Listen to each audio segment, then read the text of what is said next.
অর্থ জেনে নিই। শব্দের অর্থ: ডান পাশ থেকে শব্দ নিয়ে খালি ঘরে বসাই। কথা বলতে বলতে বেলা বয়ে গেল। মাথায় করে সবজি নিয়ে হাঁকতে হাঁকতে চলে যাচ্ছে। কবিরাজ ঘরের বাইরে যেতে নিষেধ করেছেন। আহা বাছা, আবার ঘুমিয়ে পড়েছে। উদাস মন কি যেন ভাবছে ও। বন্ধনীতে দেওয়া প্রশ্নের উত্তর যোগে বাক্য বড় করি। আচ্ছা, কবিরাজ বেরোতে বারণ করেছে কাকে? কবিরাজ অমলকে বেরোতে বারণ করেছে। সব গরু চড়ে বেড়াচ্ছে কোথায়? পাহাড়ের গায়ে সব গরু চড়ে বেড়াচ্ছে।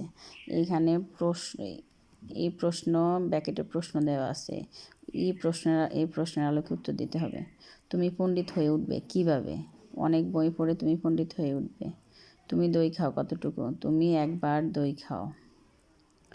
দইওয়ালার বাড়ি কোথায়?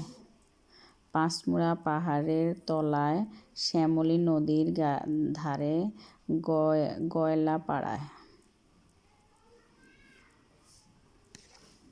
অমল কেন দইওয়ালার সাথে যেতে চায়? দইওয়ালার ডাক শুনে তার অনেক ভালো লাগে, তাই অমল দইওয়ালার সাথে যেতে চায়।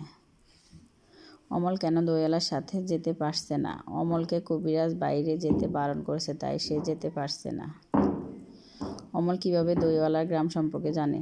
বাংলার সব গ্রামের চিত্র প্রায় একই রকম, এজন্য অমল কল্পনা করে দইওয়ালার গ্রামের সম্পর্কে জানে। অমল দইওয়ালা হতে চায় কেন? দইওয়ালা দই নিয়ে বিভিন্ন জায়গায় ঘুরে বেড়ায়, তারও ঘুরে বেড়াতে ইচ্ছে করে, তাই তার দইওয়ালা হতে